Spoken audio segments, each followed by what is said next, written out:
podcast is part of the Pod Syndicate family. For more criminally compelling shows, articles, and conversations, head to wearepodsyndicate.com.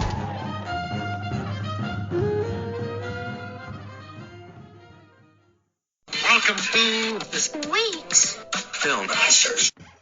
Good morning, good evening, good afternoon, and welcome people to episode 402 of Film Bastards. I am one of your co-hosts, Matt Foster, and as ever, I am joined by Ian Loring.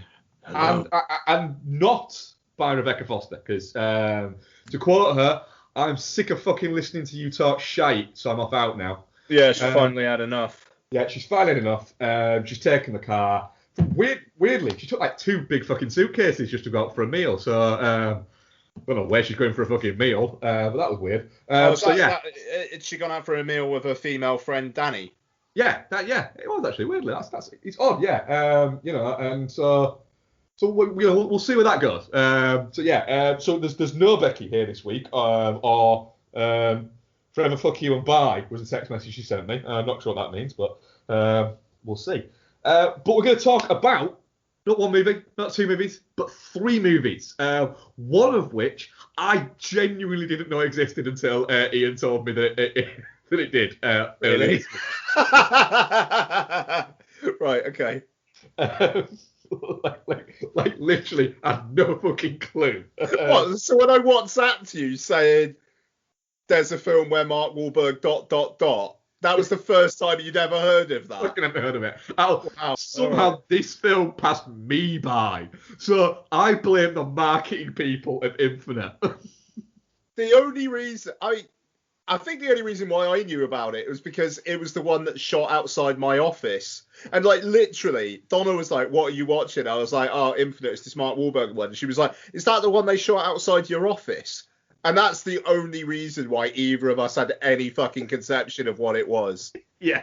So we'll be talking about Infinite later. We'll also talk about the much anticipated In the Heights. And we'll be talking about the Hitman's Wife's Bodyguard. The sequel that a lot of people are saying, did anybody ask for this sequel? And a lot of people are going, yes, we did. Fuck off. We'll also chat some what we've been watching, if we've watched anything else. I have a couple. One, they're both older movies. Not that old, but actually, like, one of them's like 37 years old or something like that, and the other one's like 30 years old. I'd seen both of them, but one of them I enjoyed so fucking much, and I hadn't watched it since I was about maybe 10 years old. So that's going to be a fun one to chat about. And we'll also chat some trailers and news and bits like that, and a couple of questions we've got, etc. And we'll go into that. I'll get in now. We do have a Patreon. This week's Patreon, you got to listen to us talk for 25... Well, say we weren't going to do a Patreon bit, then talk for 25 minutes about games. We are a Pod Syndicate podcast. Other Pod Syndicate podcasts are The Rewatch Project, Chinstroker vs. Punter, Entertainment Landfill, His Film, Her Movie. We've been doing more Playing It Forward as part of the bonus shows. So Iron C Club. So, go and listen to those lovely podcasts. Also check on the YouTube channel. Mike from Chinstroker Punter has some great fucking interviews up there, including one he recently did with Sherilyn Fenn, which is fantastic. So go and hit that up and ting. Ian, what's been happening in the news this week? Zoe Kravitz is making a directorial debut with a film that she also co-wrote called Pussy Island. I would go to Zoe Kravitz Pussy Island. That film will be retitled before it comes out. I will never acknowledge that. I still call Cop Out a couple of dicks. It's very good. She said she started writing it a few years back, and it feels like the plot apparently is she inveigles her way into a tech giant played by Channing Tatum into kind of his inner circle, and he invites her for a weekend away at an island where she finds out something which is, to quote Deadline, a bit terrifying, which feels like an odd way of putting it. But yeah, If we're gonna maybe have Zoe Kravitz doing a Get Out inspired Me Too movie, yeah, why not? Yeah, I do think that Zoe Kravitz at some point is going to have a massive breakout. Like, is going to become ridiculously huge at some point. Really looking forward to seeing her Catwoman. Yeah, I think that could be it. I've enjoyed everything I watched. I mean, I watched the Half Fidelity series last year, and it was one of the best things I watched last year. I fucking adored that, partially because of my love of the High Fidelity world, I suppose is the best way to describe it. But yeah, I will definitely watch anything that Zoe Kravitz does. Yeah, good. Yeah, no, it's yeah, I was a little bit like, oh, that kind of feels like jumping on a bandwagon when I read it. But you know what? No. Like, these fucking stories do need to be told, unfortunately. You know, I wish that they didn't. And I'm glad that she's doing it in obviously a fucking genre kind of context so that it's actually hopefully entertaining. You know, I very much respect that, and good, like, really, really good luck to her. Like, yeah, looking forward to seeing what happens with that one. Kind of on a Me Too bent, Carey Mulligan and Zoe Kazan are going to be starring as the reporters who basically wrote the articles that exploded Me Too in a film called She Said, which is based on their best-selling book, which I've listened to the audiobook, a part of that, and I need to finish it. It's very good. So, yeah, Carey Mulligan and Zoe Kazan doing that. I know Mulligan is not doing it for this reason, like, but that feels like it's got fucking awards attention all over it. Like, that film will need to be an absolute fucking train wreck if it's not just going to be all over that awards season. Written by Rebecca Lenkowitz, who wrote Ida from a few years back. The gentleman who directed Cold War. I'm so sorry, I'm blanking on his surname.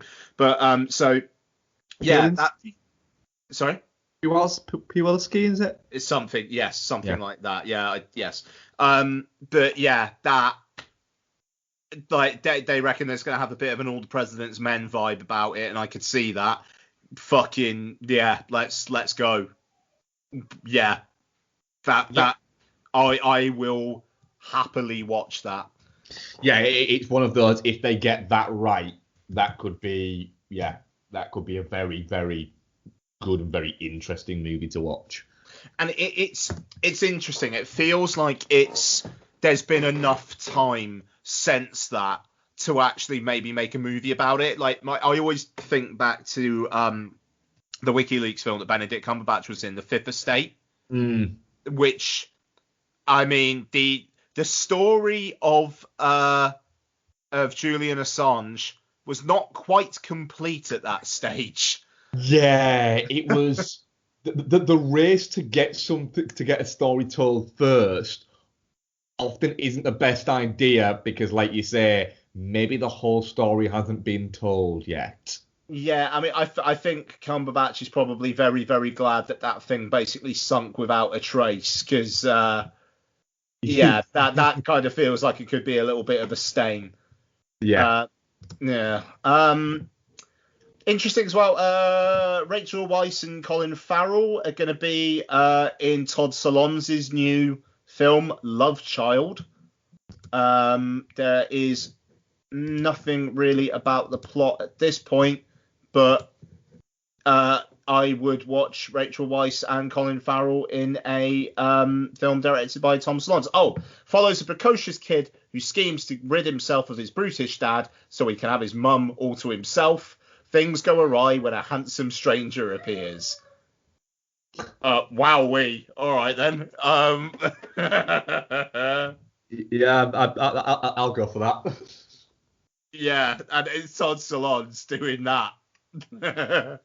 I mean, it's gonna make like £20 worldwide. but I will watch it. Yeah, that's a good point. But yeah, and Todd Stallone, it's an interesting career that man's had. Deary me. Yeah, I don't know. I feel like that's. Oh, yeah, there's going to be a sequel to Greenland, which I've still not seen. Have you not watched Greenland yet? No, I've just heard it's really fucking tense and anxious. So I think I probably just need to be in the right mood for it. But yeah, Greenland Migration. Yeah. So Rick Roman War is going to be returning along with a script by the film's the Greenland's writer Chris Sparling, and Morena Baccarin's going to be back as well. So yeah, good on bloody Jared Butler. Good on him. He's got a couple of franchises under his belt, and yeah, that's great. Yeah, I mean, I will have watched Greenland by the time this comes out, and I look forward to it. The thing is with Greenland is it's just one of those films that's a lot better than it has any right to be. And occasionally that's quite good. It's quite fun to watch something where you sit down and go. I think Greenland's greatest power that it had was not having enough of a budget to do too many special effects, and people sitting down to watch it and going, "Oh, that had a lot more heart than I thought it was gonna." Yeah, people liked it. Hey, that's the thing. That it was one of those ones where it just seemed to genuinely surprise people. So, and like you say, it is a surprise that people liked a movie. No, yeah, that's true. Yeah, and I think that's probably it. Unless there was anything else that had sprung to mind for you. No, I mean there's a lot. There's a lot of people who seem to be making a big deal out of the fact that Kathleen Kennedy is one of the producers of the new Indiana Jones movie. Didn't she produce the other ones? Yeah, she did. That's the thing. What? That's like so many people going, oh, well, this is going to be shit, isn't it? Spielberg's not directing, Kathleen Kennedy's as a producer. And it's like, just rewind a second. Yes, the Spielberg one. But didn't you all hate Thor? And secondly, Kathleen Kennedy was producer on all of the other ones, you knobheads. Fucking whatever. It is. It's a massive whatever. It's such a fucking oddity that just the way that people work on things. The way that people almost want something to be shit. I hope that the new Indiana Jones movie is an absolute fucking riot. Yeah. Yeah, so yeah, I just Indiana Jones, like somebody I suppose would probably remain unnamed, like linked me to some spoilery shit about that, just in terms of like plot and title, which I'm not going to talk about on here. But if that stuff is true, like, and it's not bullshit, then yeah, yes, please, yes, I want it all. Yeah, trailers. New trailer for Space Jam. Yeah. A New Legacy. Yeah. Yeah. It's a little bit less mad, but I'm still watching it going, this is either gonna be an incredible amount of fun or an absolute fucking mess. Apparently, it's supposed to be like 113 minutes long, and that's just like, no, I don't know. No, yeah, it's gonna have to be really, really entertaining. There's gonna have to be shit happening constantly, and maybe there will be. Yeah, maybe it will be one of those movies that just moves at fucking 200 mile an hour all of the fucking time. Maybe it'll be Madagascar 3. Oh, God, Madagascar. What a treat that was. Yeah. Ron's Gone Wrong. CG animated film about a kind of like a Siri in a robot, except he's thick as shit. See that you started saying that, and I was like, oh god, here we go again. And then when you said the next bit, I was like, all right, actually, I'm actually quite interested in that. Yeah, I don't know. I'll go see this with lots. Oh, you know, I will Sunday morning. If I won't go and see that, if I can't watch it before 10:45. You'll be able to, like. Yeah. Kids film, it'll be on at 10 a.m. If I could go watch a Sunday morning at about 25 past 10, be home before midday for that shit, I'll be fine. Yeah, there you go. The Eyes of Tammy Faye. Yeah. This is interesting. Yeah, it is. It is. Yeah. I'm a little bit worried that it's going to be 2.5 hours long. Yeah, I'm a little bit worried. That it's going to be 2.5 hours long, and it's going to be a little bit too stylized. I mean, Chastain looks good in it. Like, Garfield looks interesting. Very, very, very jury's out on this one. But it's, cool. I mean, directed by the guy who directed The Big Sick. That's interesting. And I Love Birds, which I enjoyed both of those. Right. Yeah. So yeah,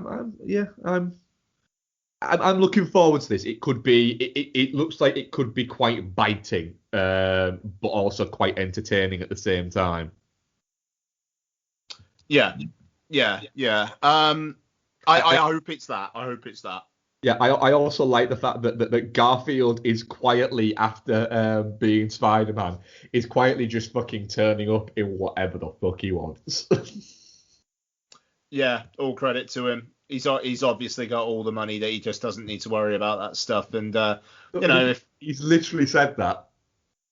Yeah. He's literally said that apparently... what's his name? Daniel Radcliffe apparently told him, look, why don't you just do the Spider-Man movies? You'll make enough money so you'll never need to do one for them again. Yeah, there you go. And he was like, fuck it, yeah. And I mean, like, if you're going to do a one for them, making a Spider-Man film is not bad. Yeah, and he was very much like, I also really enjoyed being Spider-Man. It was really cool going to, going to see kids dressed as Spider-Man and just seeing how amazed they were about it was the best thing about it. Yeah, there you go. It's I like Andrew Garfield. I like his career. It feels like obviously he's still got decades left in him, hopefully. So yeah, let's see how that goes. And if he gets like a quiet little Best Supporting Actor nomination out of it or something like that, then all's the better, Yeah, Garfield has Best Supporting Actor at some point in the next 20 years, without questions, written all over him, doesn't he? Yeah, he does. New trailer for Free Guy. It's going to be my birthday film, this. Quite looking forward to that, because I think lots will be up for it as well, because of the whole video game aspect of it. So, and I think Donna wants to watch it. So, looking forward to Free Guy. I think it's going to be a 3 out of 5. I don't think it's going to do anything fucking exceptional whatsoever, but I think it'll be a fun couple hours. Yeah, all I want is out of Free Guy is to open Letterboxd afterwards and go 3.5, boom. Yeah, 3.5. Oh god, I'd be really happy with that. Yeah, absolutely. Yeah. And I will just say as well, I watched a fucking awful featurette about the new Ghostbusters where it was Ivan and Jason Reitman talking about it being a family legacy, and all I could think of was, you did not want to fucking direct this. You cannot fucking get away with now saying, oh, it was such a privilege and honor to continue doing this. You're only doing it because none of your fucking films have hit in years. Didn't he literally once say in an interview, you'll know that I've hit rock bottom when they asked me to do a Ghostbusters movie? Yeah, it was something like that. I've run out of ideas when I'm doing a Ghostbusters or something like that. It's this fucking featurette, man. It's cringy. It's I'm still looking forward to the Ghostbusters one, simply because I'm happy to spend 2 hours in the company of Paul Rudd. Yeah. Yeah. I like the tone of it. It's like if they're going for this, it's going to be about the passing of the torch, and it's going to be kind of like respectful of what was before and melancholic. No, do you know what? Give me fucking Melissa McCarthy, Kristen Wiig, Leslie Jones, and Kate McKinnon. Give me that. I want that shit. Yeah, that was a lot of fucking fun, and it was only downplayed because small little fucking man babies can't control themselves. Including Jason Reitman, sorry. Like, he was very, like, critical about that as well, you know, and he's like the whole kind of like, I'm doing what I think should be done with it. Fuck off. It's a career move. This is the thing that it fucks me off so much that he's then saying, oh, I'm doing it because I really want to work with my dad, and it's, you know, I'm honored to be doing this, and it's a career move, and I don't hope it's shit, but if it's shit, I hope that he gets the requisite blame for it.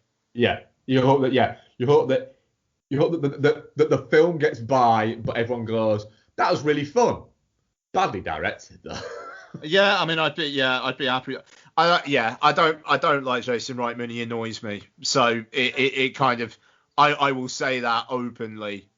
I can agree with that.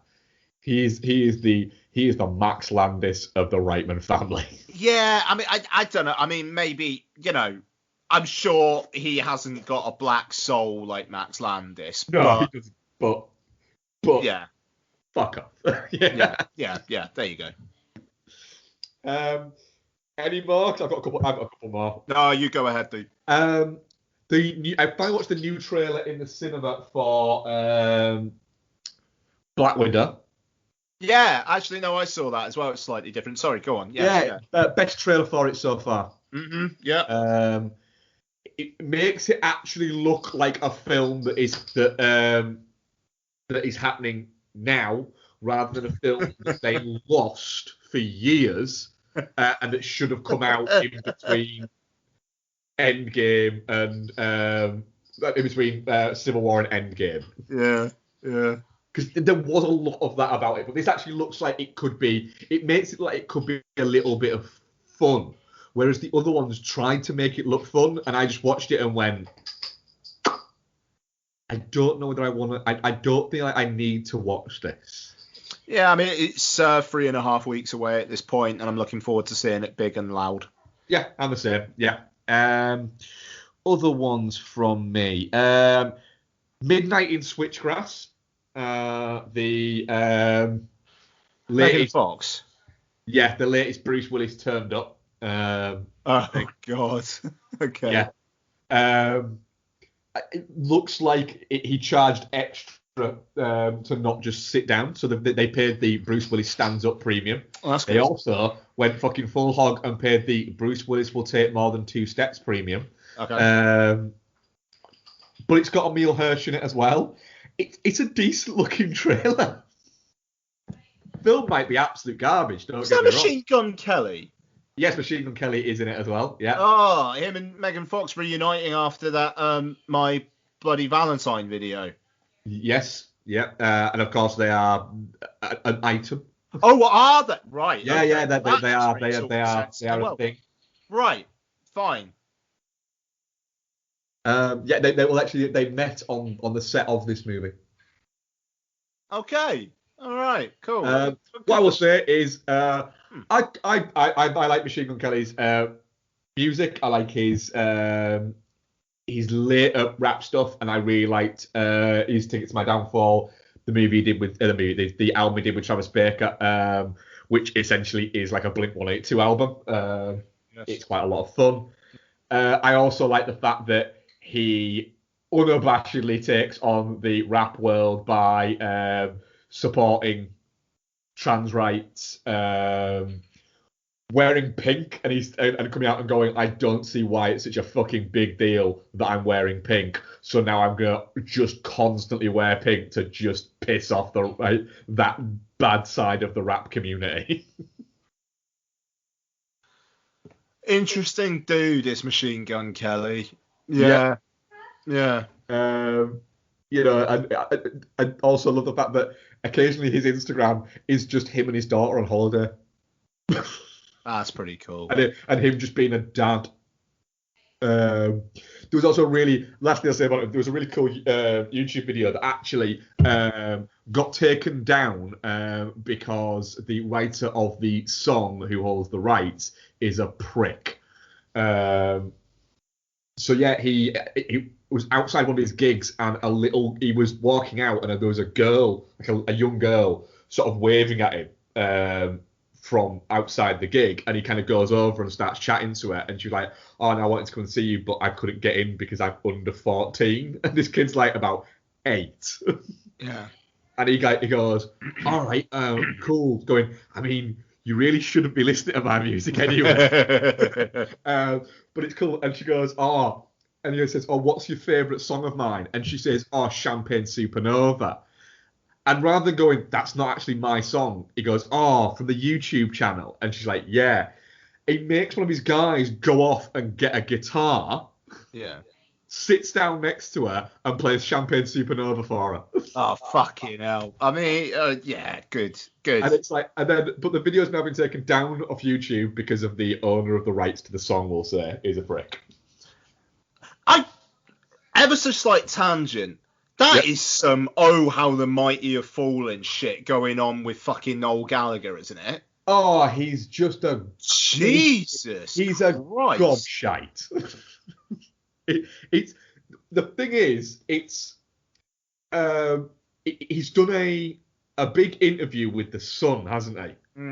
Did you see Liam's comments on it? Yeah. Of just going, tells you everything you need to know. The fucking Sun. Yeah. And it's just, yeah, it really is. He is. Fucking hell. Genuinely, the Noel Gallagher and the High Flying Birds have been around for 10 years and they've got a best of that's just come out. And he was the ambassador for Record Store Day. Weirdly, he also released the album as part of Record Store Day, but the album is just going to be out on general release from this Friday as well. But you could get a Record Store Day exclusive. But I wouldn't be able to name you a single Noel Gallagher and the High Flying Birds song. I was just trying to think of that, to be fair. And I should be the prime target audience because growing up, I was a huge Oasis fan. You know, those first 3 albums were a big fucking deal for me. But I've got both of Liam's albums. Yeah, it is one of those you live long enough, you see yourself become the villain kind of things with Noel Gallagher. Like, he's just so now just part of the firmament that it feels like any kind of like challenges to what is kind of established and what like culture has made him successful. It just seems to be rallying against it. It's so fucking disappointing. That's it. You can't. The thing is, you can't constantly keep using your working class background as a reason for why you can comment on working class issues when you have been a millionaire for 30 years. Yeah. You know, and you know, all power to you. You've become a millionaire. You know. And Noel Gallagher is a very, very talented songwriter. You know, he just is. But constantly referring to yourself as, just a working class lad from Manchester, like, cool. But you live in a £4 million townhouse in Notting Hill and have for 30 years. So, I mean, fuck off. I mean, fuck off. At least with Liam, he doesn't pretend like that his opinions are newsworthy enough to be in the fucking Sun or whatever. You know, he has a laugh on Twitter. He kind of he knows his lane and he's not trying to get out of his lane. and it's just like he's just doing his thing. He loves the fact that people fucking love him. Yeah. His comments about the whole Man City losing the Champions League, on the day after the Blues lose the Champions League, your daughter decides to announce that she's dating a Liverpool player. It's like, could things get much worse? Yeah, I don't know. I respect that. I think it would be nice if more people in the public eye just didn't fucking tell us what they think all the time. Yeah, there is an element of that. There's an element of a few things where musicians, actors, footballers, anybody can have any kind of comment on anything. They can comment on politics, they can comment on all of these things.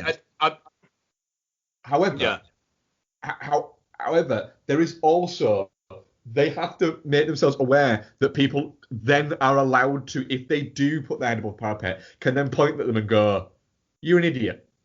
Do you know what? I think that was more what I was trying to get at.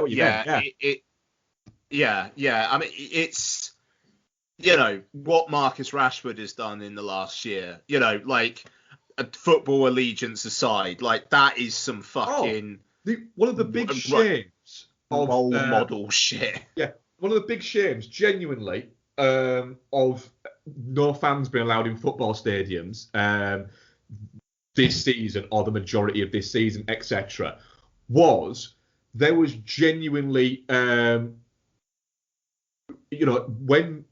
Manchester United played Liverpool, Marcus Rashford, when his name was announced before the game, would have got a standing ovation from the entire stadium, and that would have happened. That isn't me. What is it? There would have been some Liverpool fans who would have been like, "Nah, it's too far for me." But I would have said the vast majority would have stood up and gone, "Do you know what? Fuck it. Football is aside, this guy deserves this." And that level of statement, if you would have had 54,000 people in unison in one of the biggest rivalries in football, and the biggest rivalry in football in this country, standing in unison to clap one guy for what he fucking did for young working class people, would have been an incredible visual statement. Yeah. Anyway, I couldn't agree more, and I hope that he gets to score a couple of goals in the Euros. That would be nice. And fair play to Raheem Sterling as well. So fucking glad he got a goal. And it's just like, hopefully putting some hoodoo behind him. Yeah. Anyway. Gunpowder Milkshake. Yeah. Great fucking title for a movie. Makes no sense. I hope it has no parlance within the film whatsoever, and it's just, this is a cool title because it's a fucking great title for a movie. I'll watch. I will watch Karen Gillan being a badass for 98 minutes. I will very much drink Karen Gillan's Gunpowder Milkshake. Yep. It's out in like a couple of weeks, that, isn't it? Yeah, it's weird. It's Netflix in the US. I don't think it is over here. I think it's actually coming out in cinemas, but I don't really know what the plans are for that. Right, Studio Canal. Over here. Yeah. So it'll be out some, but I'd like to see it big. Yeah, same here. Very quick question. Yeah. If you were Batman, would you eat out Catwoman? Yeah, of course I would. I'm a hero. Yeah, fair enough. So I've lost my tabs. Where are my tabs gone? Go on. Final one. Die in a gunfight. Die in a gunfight. Yes, that's a great title. Movie. Right, I watched the trailer for this twice. Right, because I watched it once, got to the end of it, and went, I have no idea what that film was about.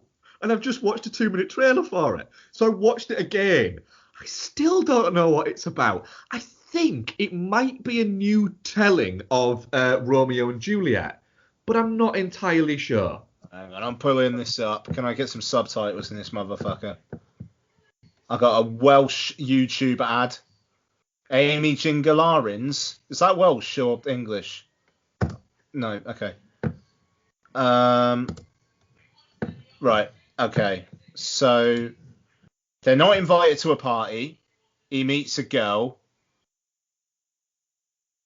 Why does it all look like it's all been ADR'd? It does, doesn't it? Why does the guy look like he might be Aaron Taylor-Johnson, but isn't?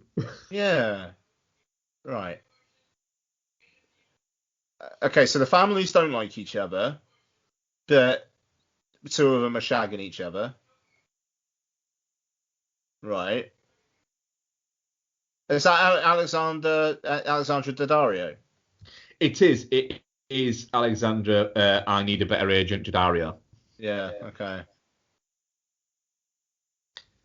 Right. Okay. It causes a scandal. Scandal. Yeah.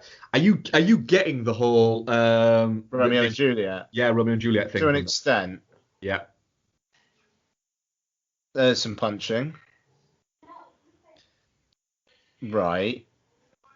He wants to die in a gunfight. Okay.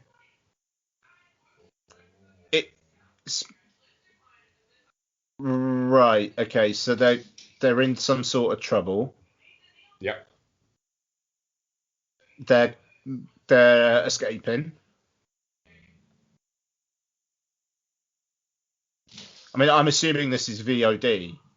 Oh yes, this cannot exist in a cinema. There's no way.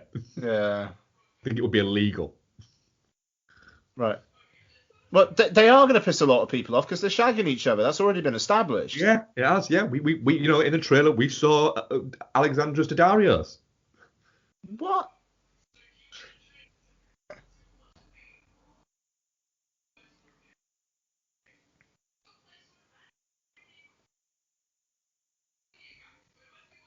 Right, okay, that trailer is awful. It's terrible, isn't it? It makes no sense. So, I mean, they establish in the first 30 seconds the families don't like each other, but they're shagging each other. And then the rest of it is just random shots of people being shot or punched. Yep. And them running away together, but then yeah, that looks bad. Yeah, I mean, I will watch the shit out of it. I know you will. but yeah, but it looks bad. I like the fact that at one point it does go from director Colin Shipp. It's like, who? They may as well just stock in visionary director because, like, it's not like you have to legitimize that. Yeah, you don't have to legitimize that. Literally, you can be the visionary director of your first movie. But that's it for trailers. Should we move into reviewing a movie? Why the fuck not? Let's go. What are we doing? Let's go to Washington Heights, Ian. All right, let's go to Washington Heights. So Washington in the Heights is directed by John M. Chu. Yeah, the weird thing is, that's the thing. I'm looking at it. It's directed by John M. Chu, but on the Wikipedia, because I have Wikipedia open so I can remember people's names, it says it's directed by Fred Herbert. And I looked at it and went, what? No, That's weird. Fred Herbert was a pitcher in Major League Baseball who made starts for the 1915 New York Giants. Hang on, is someone actually fucked with the In the Heights Wikipedia to make it seem like a baseball pitcher directed it? Yes. Massive respect for that man/woman. Good. Yeah, so it's from John M. Chu and is based on the stage play which was written by Lin-Manuel Miranda and Quiera Alguera Jerez. Mm-hmm. I've just butchered the fuck out of that name. Mm-hmm. It has people in it. There's people: Anthony Ramos, Corey Hawkins, Leslie Grace, Melissa Barrera, and Jimmy Smits is in there, and other people are also in it. Lin-Manuel turns up and Yeah. Sells some ice. Sells ice and then sabotages another small business owner to sell more ice in the post credits. So in now tradition for Mark, I'm going to read what the IMDb plot synopsis is for this movie. Very because wise. I love these, because sometimes they're just not the movie. Yeah. A film version of the Broadway musical in which Uznavi, a sympathetic New York bodega owner, saves every penny every day as he imagines and sings about a better life. Yeah. I'd say it's not too far off it. So I think it's fair to say that all three of us, and I'll give at the end, I'll say what Becky texted and said to say what she said about these movies for each of the movies that we're reviewing. Yep. We were all quite pumped for this, weren't we? I was insanely fucking jazzed for it. Yeah, and I was, Yeah. I was, Yeah. I was very much up for it. I can tell you the precise moment where my chutzpah for it kind of diminished slightly. Mm. It was when I looked at the runtime and went, huh? But Ian, did it get anywhere near the heights that you were expecting? It honestly gives me no fucking pleasure to talk about this film. In all honesty, long-time listeners will know how much I've been looking forward to this and how I thought it was going to make all the money in the world. I've been proven wrong on both points, to be honest. I really didn't like In the Heights. Yeah. To be clear, I think Anthony Ramos is fucking great. He is super charming. I will watch that guy do a lot, in a lot of things, and he will get cast in a lot of things, and I'm looking forward to seeing what he does. And I think Corey Hawkins as well, really charming. I'll be honest, I think that's kind of where my points that I liked it kind of end. This film looks like garbage, and I was stunned by that. I don't think it was just that the bulb was dim, or I don't think it was that. It is, you pointed this out, Mark, so I am going to steal this point, and I apologise, but there is some really rough green screen in this. There is some rough green screen in it, yeah. The 96,000 number, if it's a cloudy day, do you reckon you could maybe, I don't know, CG out the clouds and give it some fucking vibrancy? Like they were talking about, especially seen as for that specific reason for why they're all at the pool is it's supposed to be a big hot day. So fucking hot. It looks like it's a balmy 15 degrees centigrade. It does. And I mean, yeah. There is a sequence in this film which I think is I am fucking embarrassed for the filmmakers. The old lady sings a song about her life and then takes the subway tunnel up to heaven. I'm going to say my bit quickly about the old lady and a thing about why this is genuine. I am not taking the piss and I'm not being unnecessarily mean. There's a moment early on with the old lady. I think it's maybe the second time we see her where is it Nina? She waves at Nina when Nina's first come back. Yeah. And it cut to her, and I genuinely promise, my brain went, was that Danny Aiello? And that was it. And I know that Danny Aiello's been dead for a couple of years, but I could not anymore get the fact that the old lady reminded me of Danny Aiello throughout the entire thing. Yeah, Yeah, no, I mean, I think that's fair. I have it on good authority. Actually, I'll just say it. I was speaking to Andrew Jones via DM, and he was saying that her dying doesn't happen at that point in the fucking musical. And all I was thinking was, that is some heightened melodrama musical bullshit. And it turns out that was actually something they chose specifically for the film, that she dies at that point. Fuck off. Like, I don't want to. The thing is, the people who love this film are going to love it, and you know, if you are feeling like you are being represented in this film, that's great. I wish you were being represented in a better film, and also that runtime is an absolute piss take. It's like, and the thing is, I'm nearly done.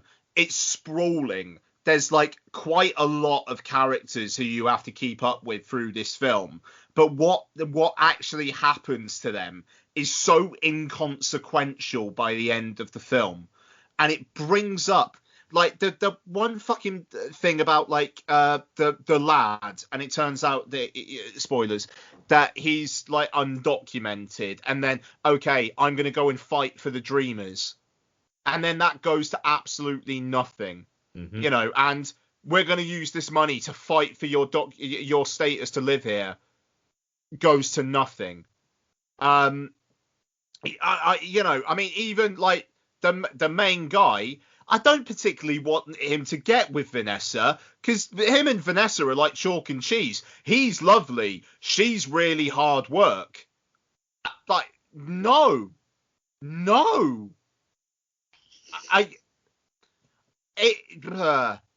Bad film. No good. I will say, I think what I would say is Becky is very much on the same page as you. I think I maybe liked it more than yourself and Becky did, like I say. And who the fuck would have seen that coming? Sorry, Mark. Like, yeah. I just cannot stress how fucking disappointed I am that I'm saying this. Well, Bex said, didn't hear In the Heights, but expected much better, is what she said about it. There was at one point where Becky, at the end of it, did turn at me and said, why did that movie last a week? I mean, I went into it thinking that it was all set on one day for some reason. So I was quite weirded out the first time there was like someone changed costume, because I was like, why have they got? Oh wait, this isn't all on one day. And then I had to keep telling myself, because of the Dan Elio thing, it isn't Do the Right Thing, Mark.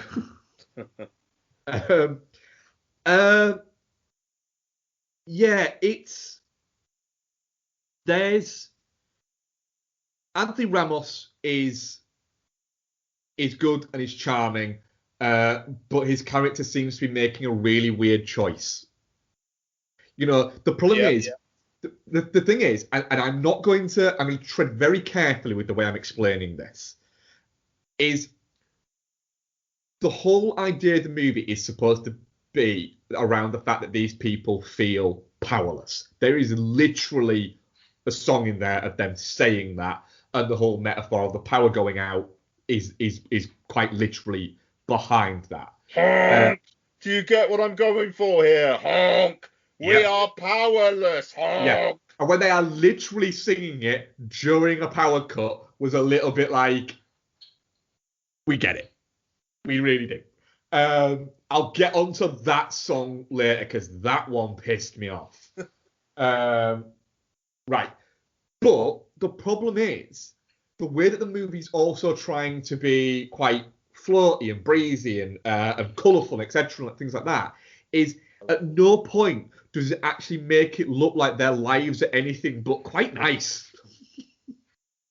Really quite nice. You know, nice community.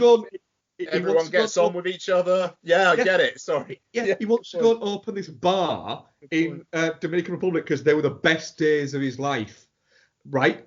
But he owns this bodega that seems to be quite nice, and it seems to be all right. You know, and yeah, I get it that he then comes to that realization, and that is his art, and that's fine, right? But that was my first bit. The first moment where I thought I really like the opening number. It's really good. It's really punchy. I like it. The shitty title card made me go, ooh, why haven't you filled the screen with In the Heights and just massively fucking filled the screen? Why have you done it that looks like, I texted you and said, why did the title card look like it was made on the light version of an app? Yeah. But Ramos is good. There's too many fucking songs in this. There just is. I get it, the Broadway musical, that is different. And this is a musical. I'm not somebody who dislikes musicals. I like musicals. But when you have such a distinct patter to your songs, as Lin-Manuel Miranda has, every song starts to sound the same. So... hum me something from In the Heights. I mean, that's it. They're all the same. I can't do it. Because they're all based around a patter. But do Benny and Nina need 2 fucking songs? They don't. They don't need a song where they start climbing up the fucking walls. That is literally makes you as the viewer start climbing up the walls because the movie isn't ending. I liked it when people climbed up the walls in Breaking 2 Electric Boogaloo. It's not very impressive in the Heights. No, it's not. Jimmy Smits doesn't get a big number. Why? Good morning, Ghaznavi. That's about it. That's it. He should get a big number. The kid who plays, is it Sonny? Yeah. I like all of his numbers. The old woman dying bit was terrible. But it does the 96,000 number is like that, and is it what's it called? Carnival de Barrio, which I will get to in a moment. I suppose the big showstoppers for it. But you've got bad CGI in one, and I'll get to the other one in a second. The probable most recognizable face within this movie is probably Stephanie Beatrice, right? Yeah. From Brooklyn Nine-Nine. Yeah. She is uncategorically fucking awful in this. She's playing it very big. She's playing it too she's big. being Everything told to is play her just it going big. teeth and eyes. Yeah. Teeth and eyes. Yeah. For anybody who watches Brooklyn Nine-Nine, the character that she's playing in this is when she jokingly plays the opposite of whatever a character is called in Brooklyn Nine-Nine. I stopped watching it a couple of series ago. Rosa, because it just got shit. A series that should have ended when it originally got cancelled, Brooklyn Nine-Nine is. Disagree, but moving on. Once they started putting beeps in for swear words because it moved stations that it was on, it was a bit like, fuck off. It keeps threatening to have some kind of weight, but yeah, doesn't. There's no punch at all to it. There's maybe punch. And then the Carnival de Barrio song, this big song about celebrating all of the, the mixture of Caribbean influences and South American influences that are all around that neighborhood. The Mexicans, the Puerto Ricans, the Dominicans, and the Cubans are running through that. All happens because the owner of a salon has a paddy because nobody is saying bye to her. Yeah. That's a really good point. She's the one who starts it, isn't she? Yeah, because she's having a paddy because they're moving salons out of the heights, out of their little corner. She's moving out of there to somewhere further away. So it no longer is going to be part of the community. this community that she's then going to sing about how amazing it is. And because they don't go and give her this big send-off that she thinks she deserves, she has a paddy and tells them all off until they start singing at her. It is... The more I'm talking about this movie, the more I'm thinking that it's just a bit... It's a bit nasty. And you are right. You are absolutely right. Usnavi and Vanessa. By the way, Vanessa, favourite character of the entire fucking thing. I mean, 100% your kind of woman. Yeah, right? Their relationship is toxic as fuck. Uh-huh. Right? They finally go on a date because not he asks her on a date. His cousin basically says, my mate fancies you. Yep. Right? They go on a date to which there's then this really weirdness of he tries to play it cool and say that she can dance with this guy that's hitting on her. And then gets jealous that she is dancing with this guy that's hitting on her, so then tries to dance with somebody else to make her jealous. And then she chews him out about disappearing when the blackout happens, and they fall out, and then the next scene they're talking to each other again. And then when eventually they do kiss, they have an argument because he's moving away and she thinks that he's running away. And then in the next scene, they're together and have 3 kids. Bad film. Bad It film. is. Bad film. It's a bad film. It's poorly staged. It looks like it both cost quite a lot and didn't cost enough. The runtime feels like if it wasn't Lin-Manuel Miranda, they would go, you cut those numbers out right fucking now. Yeah. And yeah, Did you stay for the closing credits sequence? I know what it is. Yeah. Basically, I was out the fucking door, mate.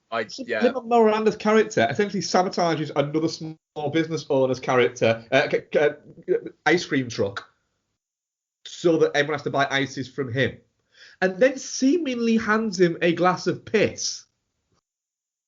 Good stuff. Yeah, it's really odd. In the Heights is not very good, is it? No, it isn't, and all that we are going to get for at least until Fast 9 comes out is people talking about the box office, but also saying that we shouldn't talk about the box office. And yeah, I got home and I had to look on Letterboxd to see if there were other people that agreed, and it's very, very well liked, but there are people who are like, yeah, it's no, there are people like that as well, and I'd like to think that's not bad faith stuff. This isn't a bad faith review. I was really looking forward to it. We watched Hamilton last year. It was my first experience of Hamilton, and I fucking loved it. This was originated as essentially Lin-Manuel Miranda's student thesis. And it's like, yeah, this is the thing you did before Hamilton, isn't it? It's a little bit like that. I just think that I think Lin-Manuel Miranda is a very, very talented guy. I like him. Yeah. I like him. I think maybe he needs to not be in his own stuff as much. A little bit. I mean, to be fair, if it was made 10 years ago and it was supposed to be he was going to be in the Ramos role, this was the right decision. Yeah, and he stays out of the limelight and doesn't ever try to really pull focus, and I think that's pretty cool. But I like the guy. When I've listened to interviews with him, he seems like a good dude. And again, very, very talented. But I just don't think that I'm tuned into his style. I can't help but think this is a bit holy fucking shit. We've got something by the guy who did Hamilton, and it can be a film. We're going to let whoever he wants to have do whatever the fuck they want, do whatever the fuck they want. This is at least 20 minutes too long. There are a number of songs that you could cut out, and all it would do is improve the film. the most impressive bit of the entire movie for me was how Melissa Barrier, who played Vanessa, her dancing was incredible. Yeah, apparently she is like a dancer, and Yeah. I think this might be her first film role. And Bex literally tapped me on the shoulder during it and went, "Oh, she's the talented girl in it, is she?" Yeah. Because Leslie Grace, if you're going to be in a musical, you should pick somebody who can sing. Is she Nina? Yes. Yeah, all right. Especially when you're going to put him up against Corey Hawkins, who can sing like a motherfucker. He's charming, man. Like, seriously, Anthony Ramos and Corey Hawkins, no fucking shade on them whatsoever. Like, they elevated everything else around them for me. Yep. I mean, I think I've gone from their touching cloth to a shit. I'm firmly in shit. And I'll be honest, I do wonder if I wasn't looking forward to it so much, would I be as... But no, I mean, I think it's a bad film. Like, that's just... It's way too long as well. Our audience poll, definitely not shit, 45%. Okay. Touching cloth, 18%. Shit, 27%. And Geostorm, 10%. So that's fucking interesting. That's all over the place. Yeah. As I always say with things, I am really glad that people are really enjoying this and it's clicking with them. Is what I will say there. It's not objectionably, no, this is a bad movie. It's just, I think it's a bad movie. Yeah, and I think it's a bad film. But I hope that people who think it's a good film, and to be fair, Andrew, like the conversations I've had with him, because he's disappointed I didn't like it, but he's been fucking respectful as shit about the fact I didn't like it. If you don't like it, I hope, and as long as you're not doing it in a fucking mean-spirited way, I hope people are then not, well, you don't like it because of X, Y, and Z, when it's just like you didn't like it because you've got legitimate reasons not to like it. Yeah. Like, this is a film that I think people could be very annoying about on both sides, and maybe people have found me annoying when talking about it. But I will, just to be ultra clear, I was really fucking looking forward to it. I wish no ill will of anyone involved in it, but I think that they let too many people make the wrong decisions with how this was brought to the screen. Yeah. Hey Hannah, I think you really can't beat a good rewatch of a TV show. Would you agree with that, love? Oh, yes, I would. Marvel's Agents of S.H.I.E.L.D. I think during, global pandemics, storms, all of these things, it's quite nice to just sit down and burn through something that you've seen a million times. Absolutely, nothing like a binge watch. Star Trek.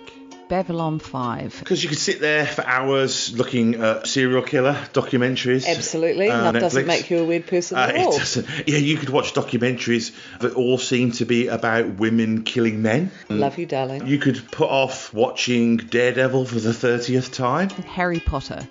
But really, you can't beat immersing yourself in the warm jumper of a rewatch of a show or a franchise. A beloved franchise. Lord of the Rings. Twin Peaks. From VHS compilations recorded off television with the ad breaks, cut out of course, to DVD box sets of Sex and the City and, I don't know, Smallville. Farscape. Quantum Leap. To giving up finding new content on Netflix and just having a comfort trawl through Star Trek The Next Generation or Parks and Recreation. I think that we can all agree. There's a lot to be said for that. You can't beat a good rewatch. So, with that in mind, join Hannah and Mike from Chinstroker vs. Punter as we burn through some of our favourite franchises and share our immediate reactions to each instalment in both spoiler and non-spoiler sections. To do that, do a search for the Rewatch Project with Hannah and Mike on Apple Podcasts, Spotify, or whichever your favourite podcast provider may be, or go directly to anchor.fm/rewatch project. We are proud members of the Pod Syndicate family of podcasts.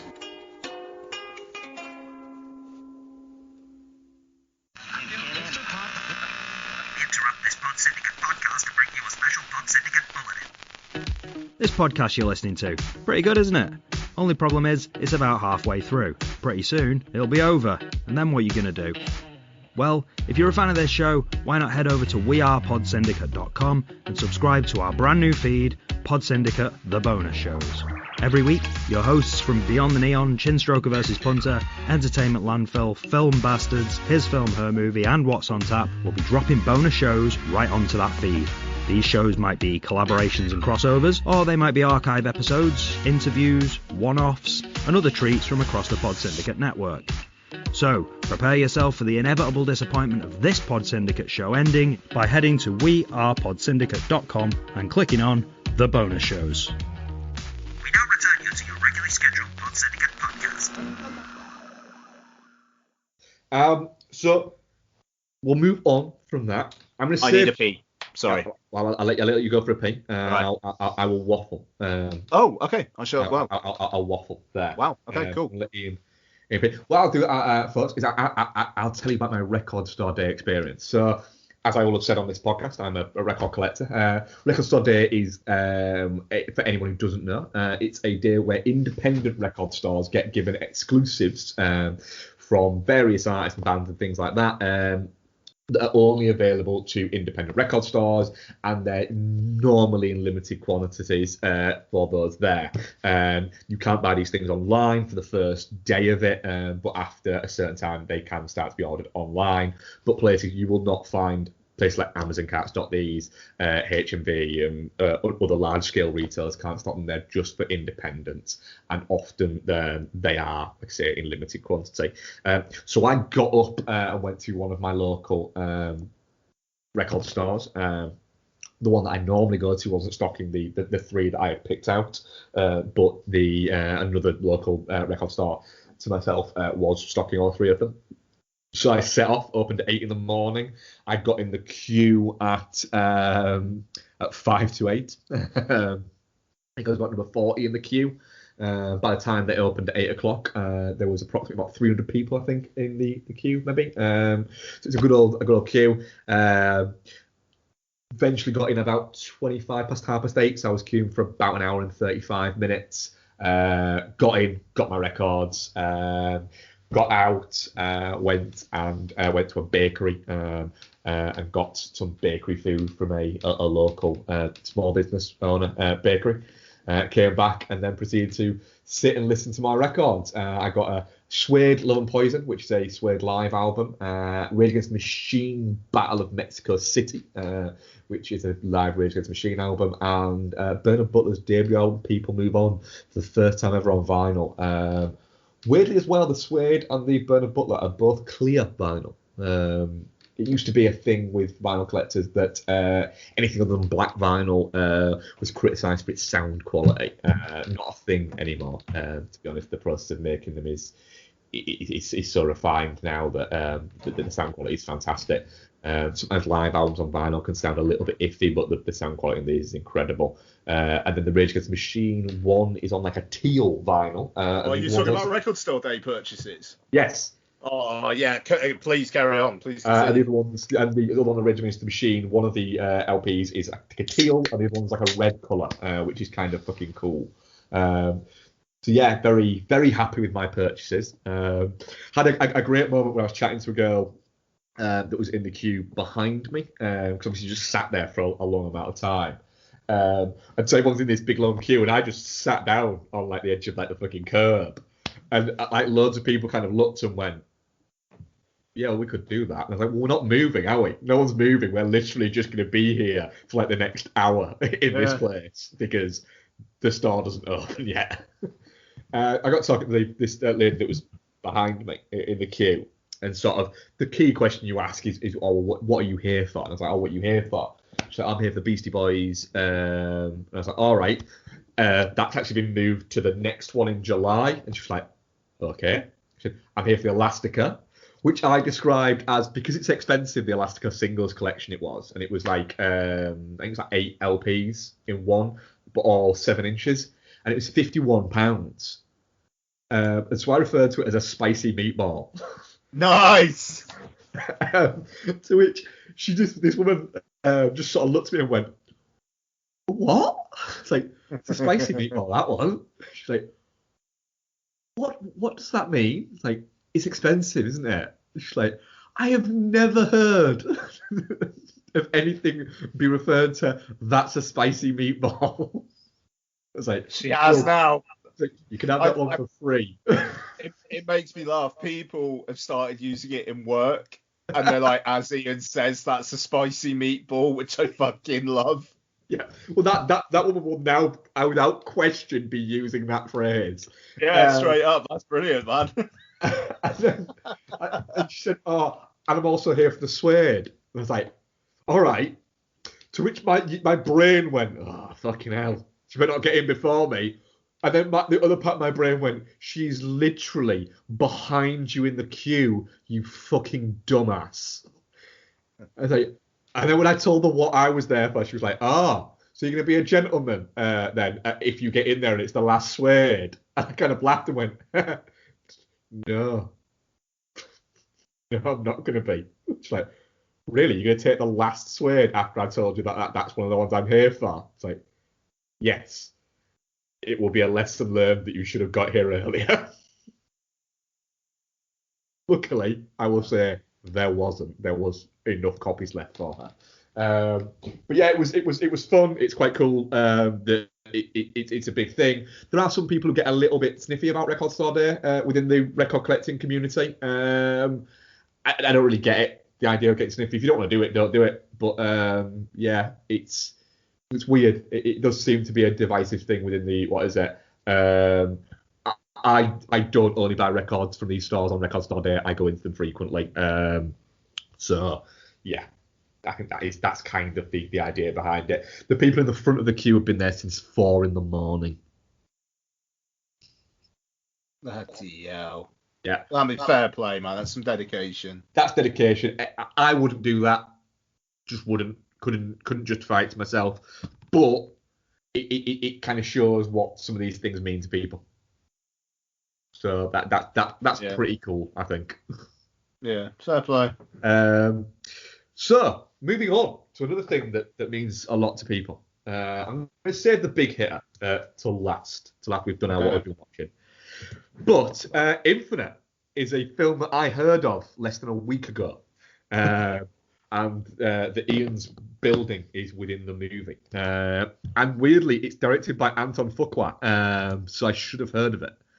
And it stars Mark Wahlberg, Chiwetel Ejiofor, Rupert Friend apparently, Toby Jones, Dylan O'Brien, Jason Mantzoukas in a role that I would watch an entire fucking series of films about. Fucking yep.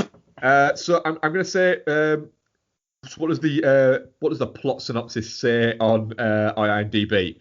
There's 2. I'll read both of them because I'll read the first one first. A man discovers that his hallucinations are actually visions from past lives. That's it.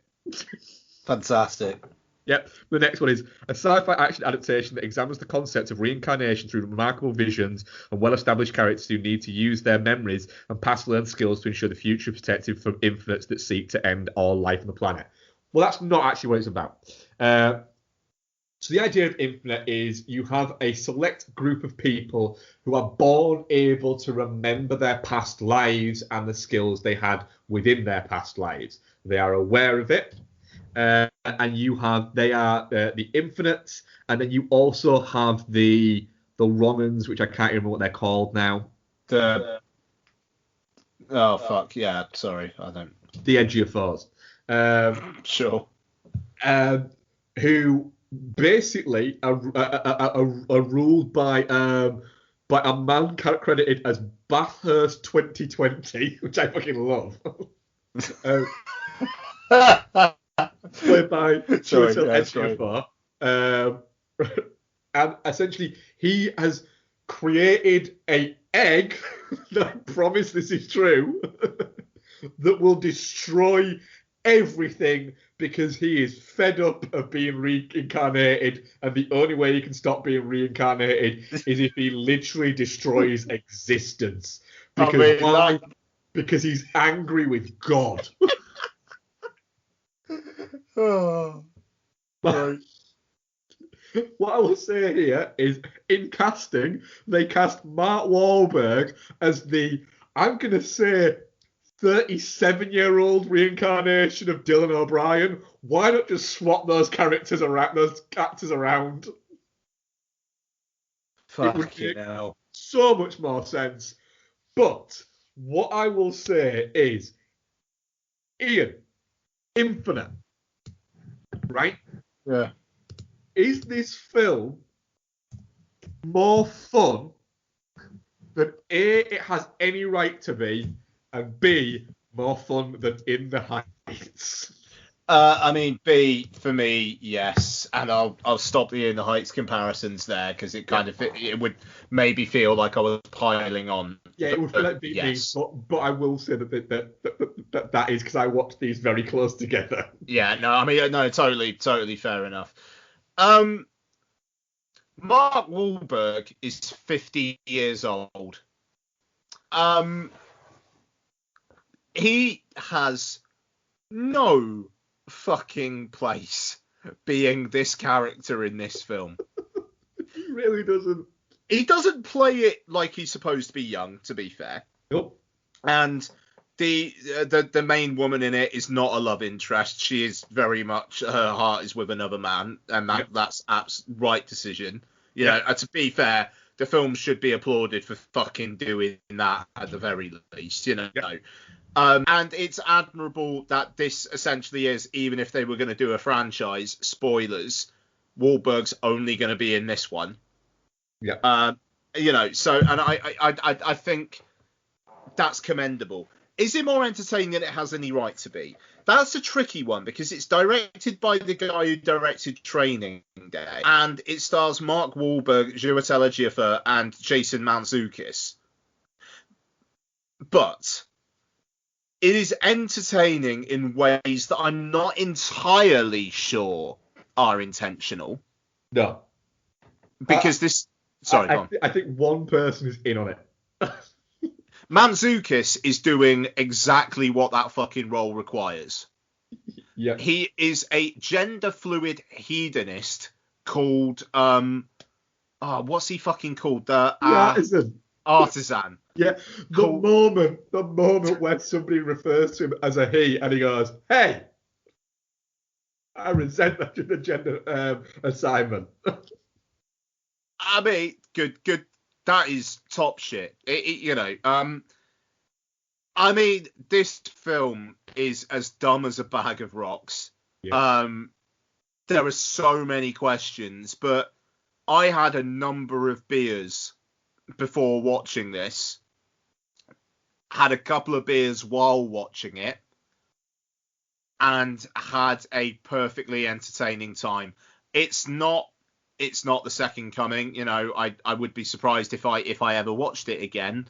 And there are bits of it that are very, very poorly made. However, the sheer batshit insanity of what the plot actually is, as Mark very well described. But you add on to that Mark Wahlberg knows how to make samurai swords because he used to be a samurai. And I just go, do you know what, film? Fair enough. And as Mark said as well, there is a sequence that takes place on the road outside my office, which was very distracting because as soon as they bust out of that police station, it's, yep, that's Newport Road. That's fucking weird. And they CG'd out the Ernst Willows Weatherspoons. Good. You know, I mean, yeah, exactly. But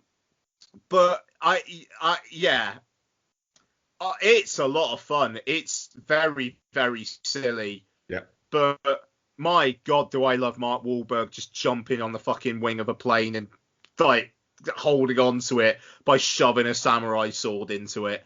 Good times. But Mark Wahlberg should not be playing this role. It is fucking ridiculous. And also, in this film, let's say he's late 30s. Yep. Like, to be generous, there's no way he could even be passing as playing younger. Late 30s. that would mean that this film, that like the Dylan O'Brien section, would have to take place in the 80s? Well, 70s? Late 70s, early 80s? The 80s. I'll tell you why. Because the Ferrari he is driving was released in 1984. So I think it takes place in 1984. Okay, that makes me feel slightly better.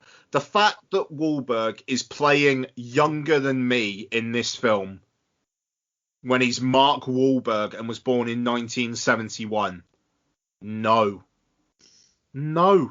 He's supposed to have had a hard paper round, though, isn't he? He's been in and out of like hospitals and mental institutions since he was a certain age. Yeah, hard paper round. Do you know what? I will watch this film again. I know you will. Absolutely fucking blast with it. The thing is, at the start of it, when it was when I love the fact that literally the movie has a voiceover that explains the whole thing and the whole dealio. There's like two different people giving the voiceover as well. Sorry, but I can get behind that because the idea is it's two different versions of the people. Yeah. I mean, that's fine. However, 35 minutes into the movie, Sophie Cookson then basically says the same thing about Wahlberg again. Yeah. And you go, I mean, you've just told us this. This bit of exposition doesn't need to be here. The thing is, it's a stupid. It's like a fucking batshit concept, but it's a batshit concept you can explain once and go, that makes no sense, but fine. Yeah. So to then explain it the same way like 3 times. Yeah, and then as well during the movie you find out. Hang on a minute. Chiwetel Ejiofor has built a gun that fires a bullet that is basically a USB drive for the soul. Yep. I'm sorry, what? And then he keeps all these, in like a big, huge cupboard. A big, massive green cupboard. Right. And if you break this, their souls go back into the ether and they will be reborn. Yes. Right. Got it. So if the power goes out, he's fucked. Right? But that interrogation scene with him, Ejiofor is having so much fucking fun with that character. It's brilliant. It's just so much fun. Manzuki's sat there for no reason, just high on morphine, playing a guitar. That bit where they break Wahlberg out of the fucking like interrogation room. Yeah. And then they're just fucking driving through buildings. Yep. Right, and it's like probably like a good minute of Wahlberg and Cookson being chased by Ejiofor while they are just driving through like desks and shit. Yep. Like, I mean, it's great. But as well, right? There's great moments where you can't explain it. So, and we're all spoilers all the time. So it turns out that the egg that they've been searching for is literally hidden inside the body of Treadway. Wahlberg's old, yeah. Wahlberg's previous incarnation. That the Infinites have his body basically stored just in case. Right? Just in case. Right? Now, that compound that they've got is stormed by Bathurst, Chiwetel Ejiofor's character, and all of his minions. Right? And so they when they find out, shit, we've got the egg inside this. What is it? For no reason whatsoever, he tells them to fly it to Scotland. For no reason at all. It's there. No, don't set it off now. Fly it to Scotland first. Which is fine. I'm fine with.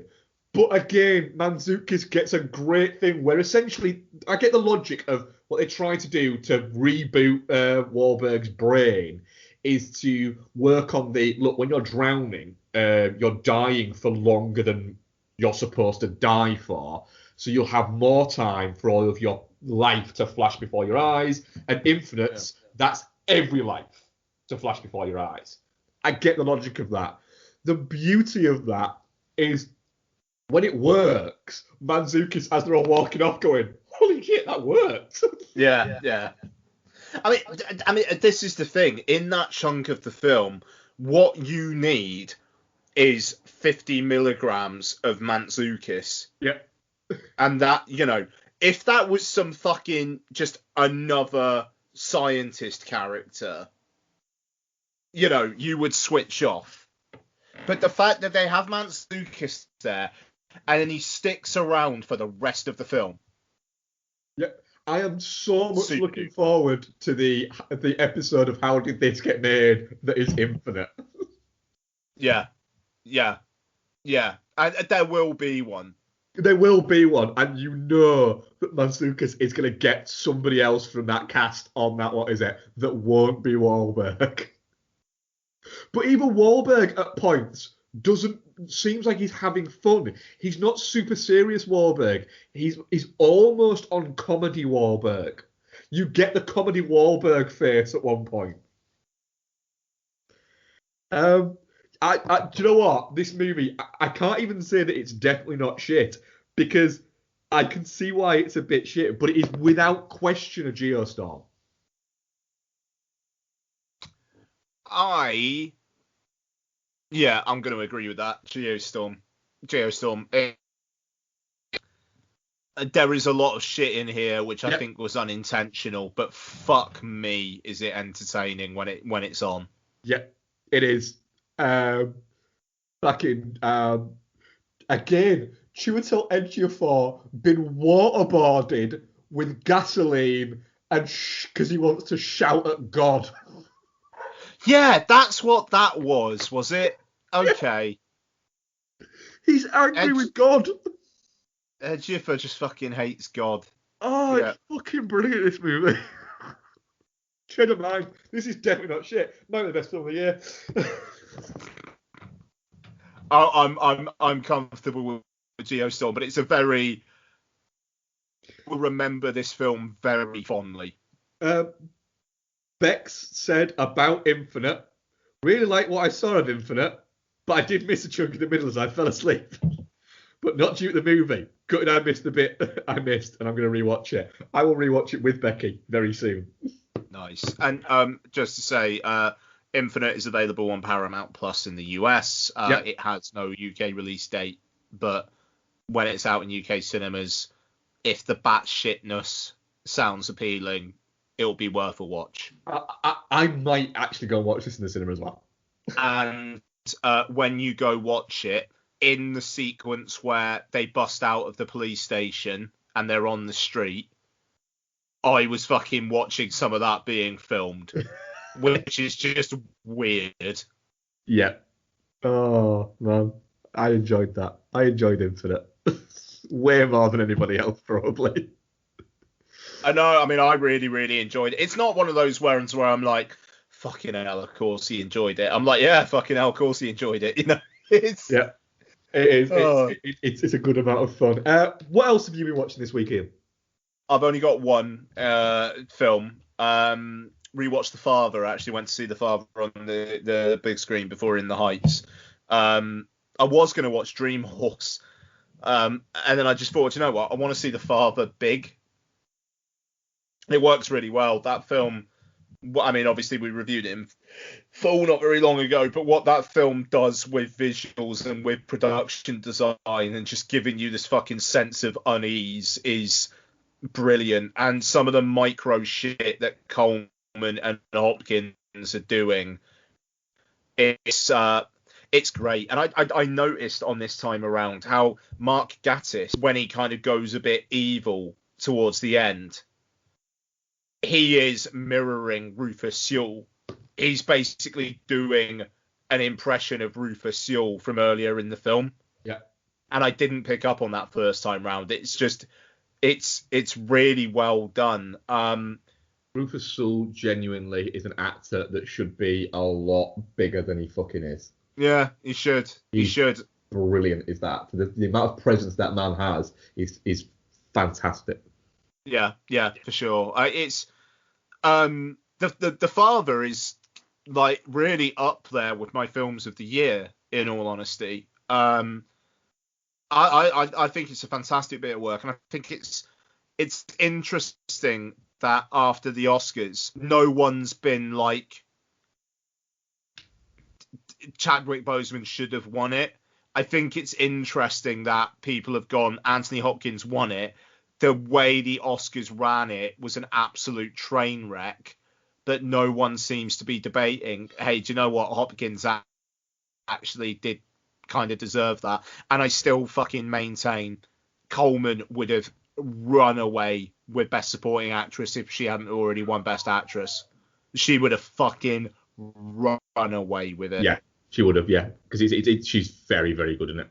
She's fucking heartbreaking. Like the way she reacts to the things that Hopkins says, and the Hopkins Coleman Poots scene where Hopkins goes away, and then Poots is talking to Coleman, and just this is actually quite common, and Coleman where it's like, she's playing that's supposed to comfort me, but I'm fucking dying inside because it doesn't feel common. It's just hurtful. Yeah. But then later on, when Hopkins is saying nice things to her, and it's almost like she's in the Sahara and she's just got a bottle of water, but she can't show that. It's a fucking great film, is The Father. I'm really, really, really taken with it, and I left that on a high and went into In the Heights. So I was in the best mood for In the Heights. Anyway, Mark, what have you been watching this week? Well, firstly, watched Naked Gun from the Files of Police Squad, the first Naked Gun movie. Nice. We've been Bex really likes Leslie Nielsen, so we rewatched this. It's not my favourite of the Naked Gun movies. It's not aged quite as badly as you would think, although O.J. Simpson is in it, so that's not exactly ideal. But it very much knows what it's doing. It's 85 minutes long, and it is, it's joke. It's not joke a minute. It literally is joke every 7 or 8 seconds. And it's very good visual humour. We're halfway through Naked Gun 2.5, and I'm very much looking forward to rewatching Naked Gun 33 and a third, because I had that on VHS, so I watched that movie an awful lot. So I'm looking forward to getting back to that. Excuse me. Bless you. A movie that I rewatched that I've not watched since, I would say 30 years it's been since I watched this movie. And the movie's only 31 years old, so I don't think I've done too bad with that. But it's one that's been on Netflix for ages, and I've always scrolled by it. And then eventually, me and Bex made dinner, and we're like, well, we need to work out what we're going to watch now. And I happened to be on it at the time and went, right, Bex, do you want to watch Tremors? And she's like, yeah, I'll watch nice. Tremors.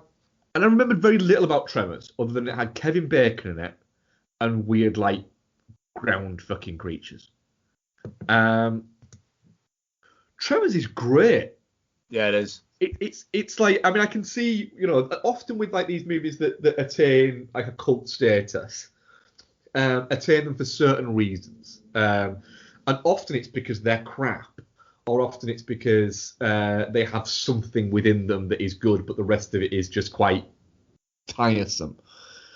Tremors isn't. It's 95 minutes long, and it's pretty much entertaining throughout it. The story is quite basic, but is well done. The acting works for it within the movie. Is it the best acting out there? No. Is it objectively bad? No, not really. It's just OTT, but it's about essentially prehistoric life forms that burrow underground. I like the fact that they kill the first one by literally it running itself into a concrete block. Is really quite interesting. The way that it plays with like the whole idea of how these creatures can move and how they learn and they can understand and bits like that, it is really quite interesting. They get smarter as the film goes on. It's got enough gore in it that it's fun, but it's not overtly gory that it makes you go throughout it. It's just an awful lot of fun. And Kevin Bacon is in good form, as is Fred Ward. I don't think it's quite convinced me that I should watch the other, 5 movies there is? So there's, Aftershocks, Back to Perfection, The Legend Begins, Bloodlines, A Cold Day in Hell, and Shrieker Island, which came out last year.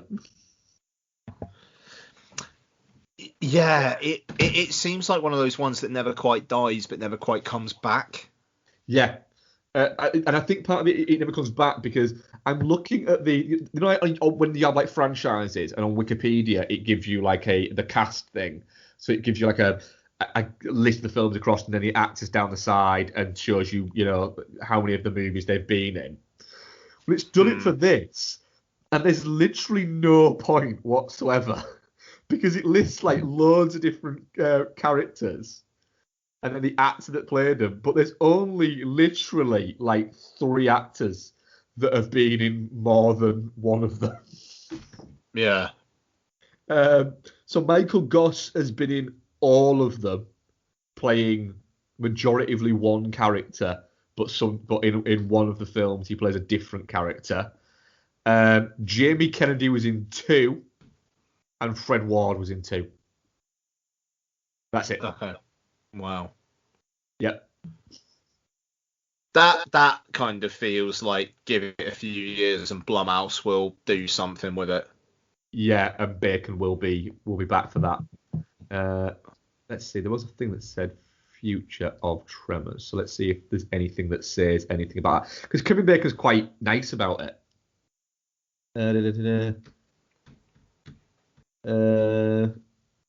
Yeah, basically saying that they're hoping another one will happen at some point, but it probably won't be with Universal.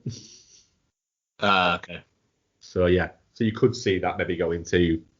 Yeah, it'd be nice if something like that happened with like Blumhouse and that got bought and they did something sort of interesting with that.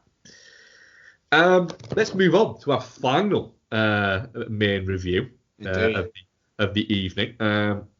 We all went to see The Hitman's Wife's Bodyguard. I think we were all fans of the first one. I think I really enjoyed it. I think you enjoyed it enough for it to be It's well enough.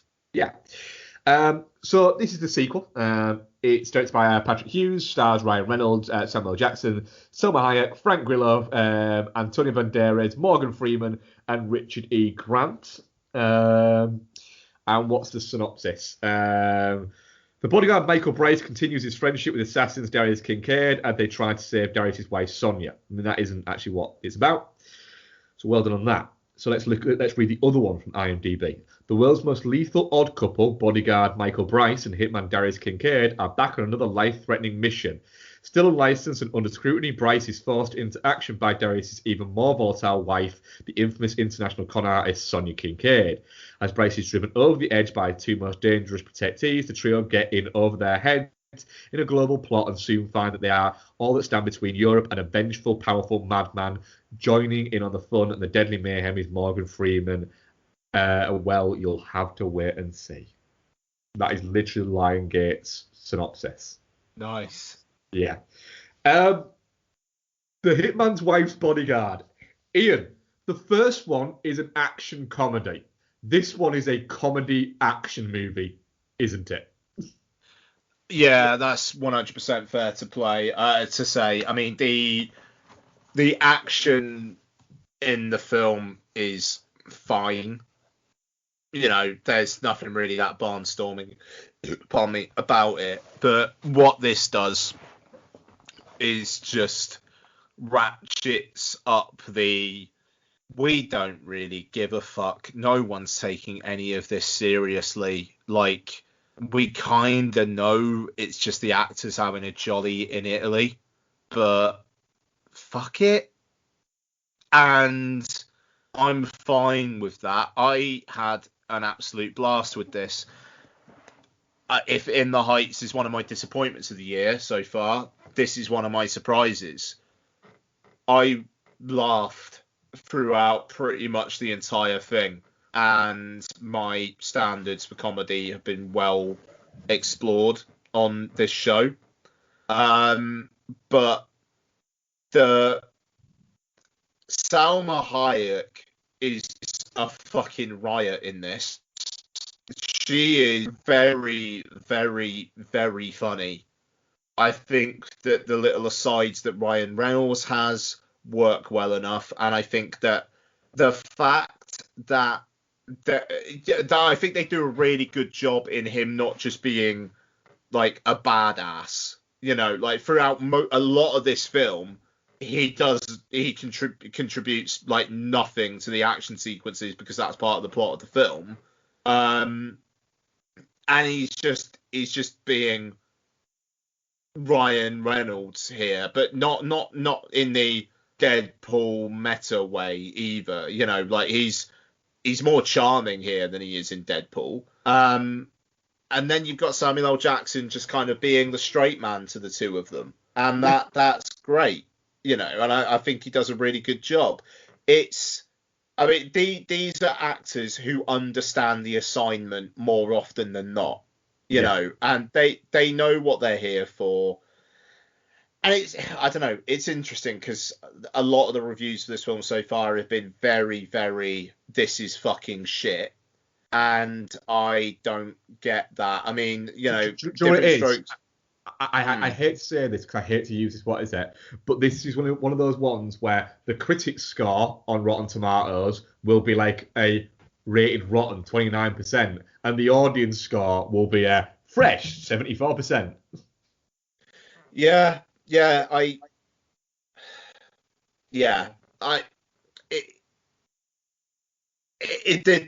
This is the thing. It's like film Twitter is going to be insufferable for. I mean, it's insufferable at the best of times, but it's going to be insufferable for me this weekend because it's going to be a lot of people talking about how In the Heights is amazing, and anyone who doesn't think so is an idiot, and people saying anyone who likes Hitman's wife's Bodyguard is an idiot for liking it.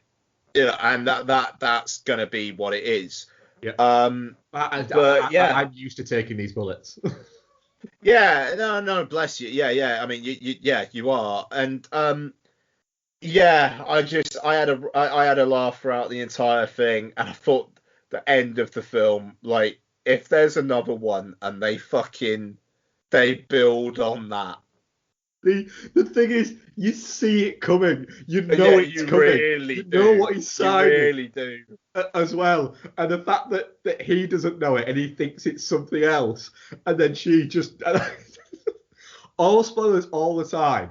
The idea between the film is that Salma Hayek really wants to start a family and have a kid with Samuel L. Jackson. And the thing is that he can't because he was shot in the nuts, it turns out, by Ryan Reynolds. But that's the whole thing, that she wants to have a kid. Then she realizes that they can't have kids, so she adopts Ryan Reynolds.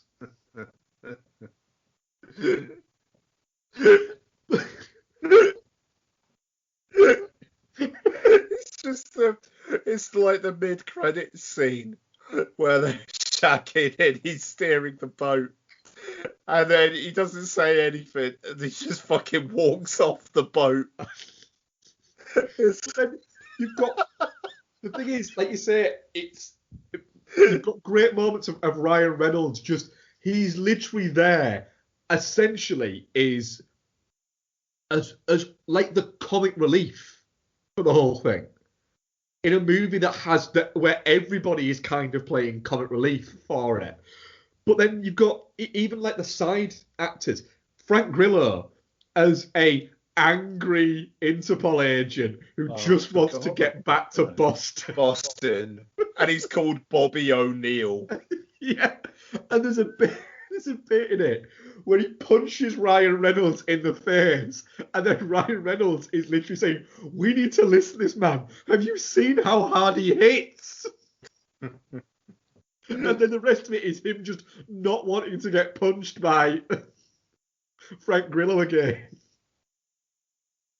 Oh dear. The sequence of him of Ryan Reynolds' face when Salma Hayek is talking about how tight her pussy is, and that that Samuel Jackson's bitch swimmers can't get up there. She is so much fun in this movie. And the fact that a whole crux of part of the movie is based around the movie Overboard. Yeah. Oh God! And then Antonio Banderas is like, "You think I did not recognize this from the plot of the film Overboard?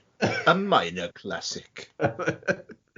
But then you've got Samuel L. Jackson. You've got Morgan Freeman playing Ryan Reynolds' dad.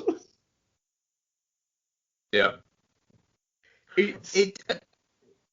Go on, sorry. It's just a lot of fun, and it is relentless how fast this movie goes. You think you know from watching the trailer, you know that the scene in therapy is going to be the opening scene in the movie. You know that.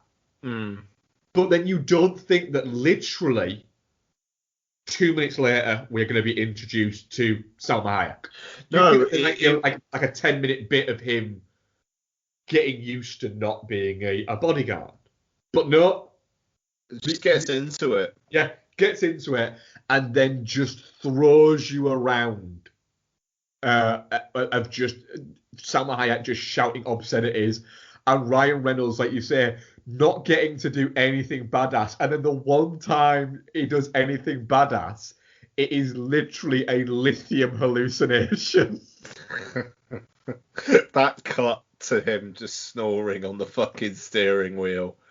Well, it's just like, he's just like, he's a very good driver. And he just cut. Oh, it's great. It is. It very much is. It's such a fun movie that is reveling in how fun it is. This movie is only trying to entertain the people it knows will be entertained by it. And I like that about it. Yeah. It's taking a risk of going, do you know what? A lot of people who are going to think this is shit.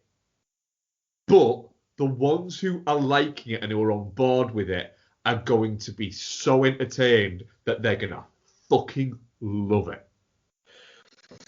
Yeah, I'm really, really glad that they held this, like being able to see this in a cinema and just have a good time laughing my arse off. I mean, it was only me and like a group of 3 other people quite a bit further back, but I had a great time. I laughed a shitload, and yeah. I was the same. I laughed an awful lot. Genuinely, the fact that it's only that it gets in and gets its shit done before credits in about 95 minutes. Yeah. There's a possibility that because what's out this week?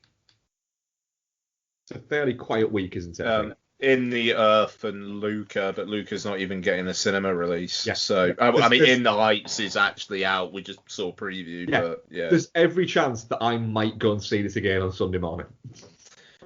Yeah, I would tell you what, if the IMAX was as close to me as your IMAX is, it's got like one showing a day at the IMAX down Cardiff Bay. And I mean, I was annoyed that this wasn't playing in IMAX yesterday, because I would have gone to see that. I don't blame you. I'm going to see D'Artagnan and the Three Musketeers with Lottie at the weekend, but you see Hitman's Bodyguard, you're gonna have a better time.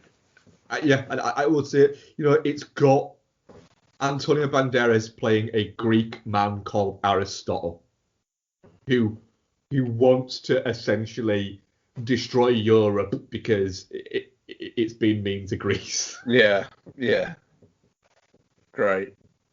Yeah. I love the way that Morgan Freeman's turncoat thing is. You are the dumbest fucking person I've ever met. I'm the head of his security in Italy. Of course, of course I am. Yeah. It's He great. just sells him out. Yeah. Down to the constant way that Salma Hayek says Bryce by saying Brees. Breeze. The fact that she genuinely thinks that his name is just Brees. Yeah. She doesn't know it's Michael. Yeah.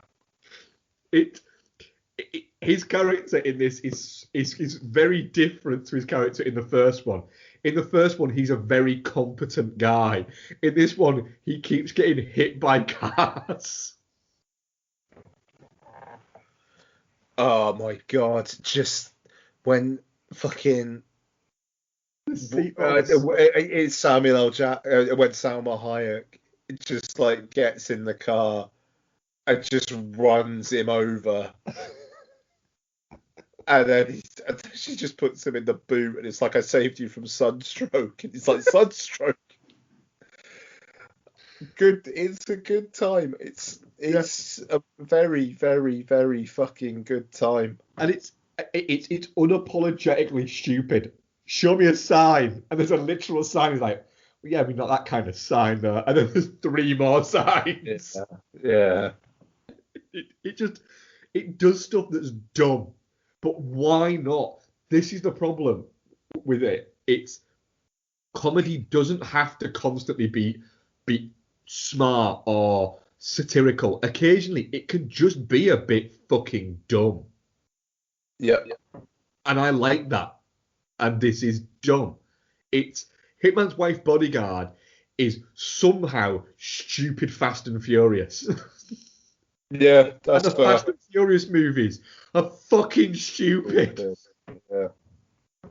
Definitely not shit. Loved every fucking second of it. Yeah, definitely not shit. Really, really pleased with it. Best one we reviewed this week. Yep. Our audience poll, definitely not shit, 67%. Nice. And shit, 33%. Yeah, okay. We have one question, I believe.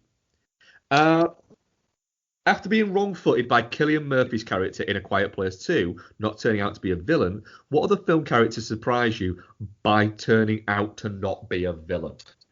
It's a tricky one, this, isn't it? I mean, the first obvious one is every character that Ben Foster has ever played that wasn't a villain. Yeah. I mean, you could just as easily say any film where Danny Houston doesn't turn out to be the bad guy. That's a good point, yeah. Excuse me. That's a very good point. Yeah. But yeah, in terms of like the actual character turning out to not be the bad guy, it's I mean, I suppose you've got ones where like, I don't know, serial killer films or something like that, I mean, I was genuinely surprised at the time that Randy wasn't the one, like a killer / the killer in Scream. I was fucking convinced that he was going to be. Yeah. Just because like he's obvious, like, because he's obviously not, and then I thought he was going to be, so it was actually a legit shock to me that he wasn't. I'm trying to think of what else. Yeah, I'm trying to think. I get a feeling that somehow there's a really fucking obvious one that we're missing. Yeah. Out there that literally that people who are listening are just screaming at us right now, like we would be if we were listening to this podcast. But yeah, I'm trying to think. Because there is one that I know that you go, I'm surprised he wasn't a dick in it. He just turned out to be a nice guy. But I mean, yeah, that was. It is one of those things. I think there. You also have like the opposite of that when someone turns out to be a villain. Of that. Fuck! I'm gonna have to come back to this next week because I'm gonna have to think on this one. It's gonna eat away at my brain if I don't. Talking of next week, Ian, what are we covering next week? So quite the double bill next week, I believe. We've got Ben Wheatley's new one, In the Earth. Very much looking forward to that. And Pixar's latest, Luca, which is a film. Apparently, yeah. It's such an oddity. They did the whole Pixar.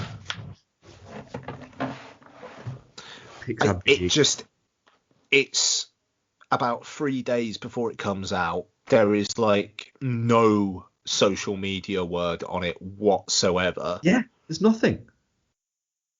Which just makes me wonder, and also it's interesting. I mean, it's kind of like Infinite in a way, where this stuff just coming out on streaming, the non-event status that these things now have by not having a big screen release, it just, it's really, really,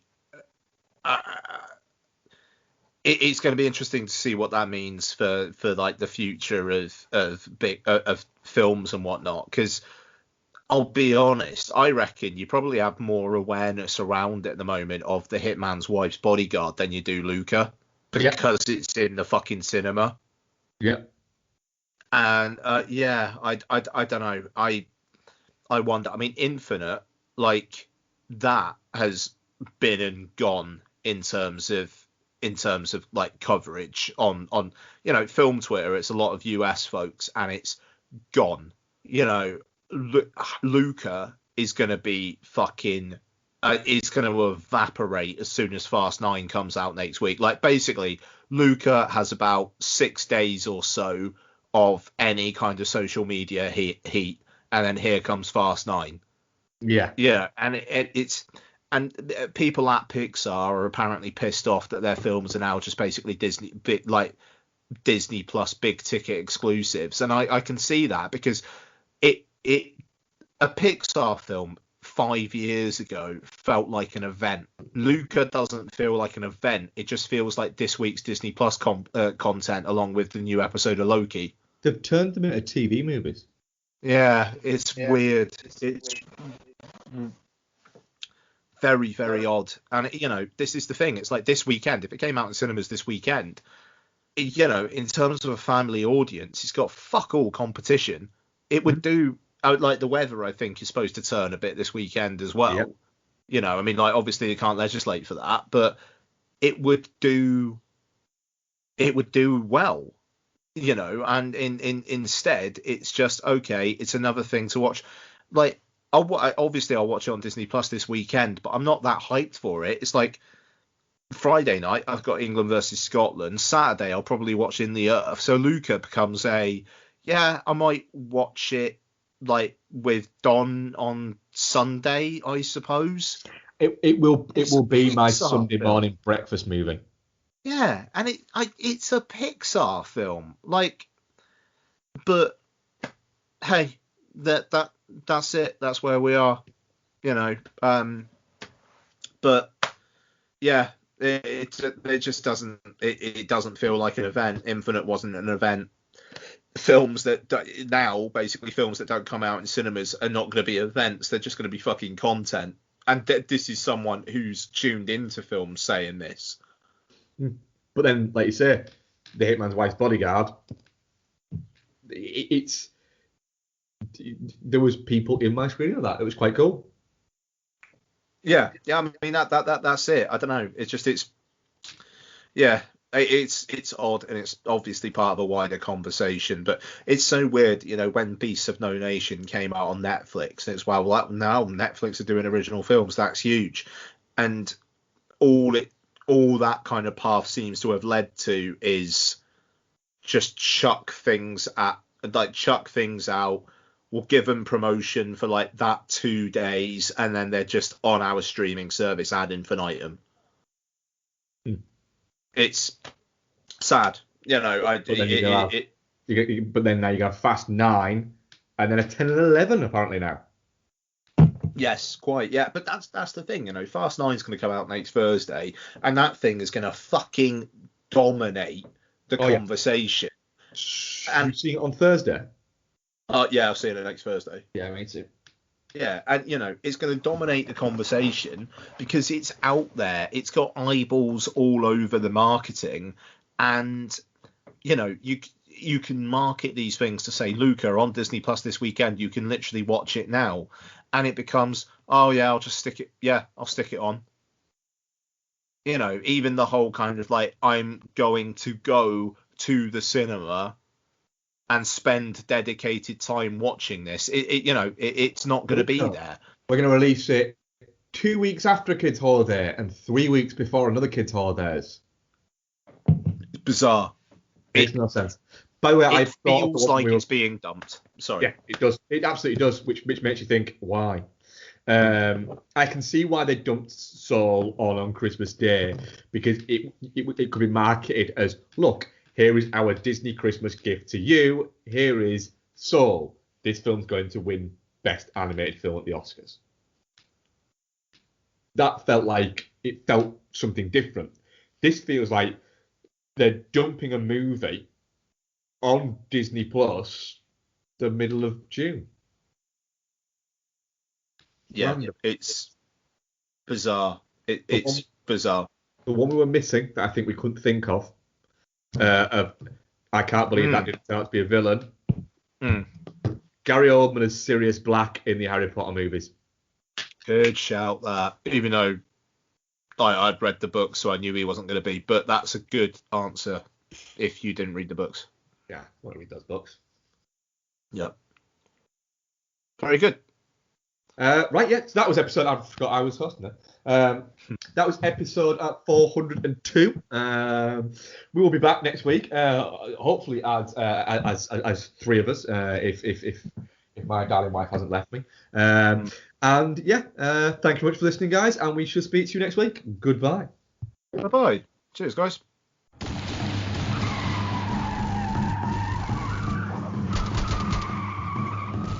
This podcast is part of the Pod Syndicate family.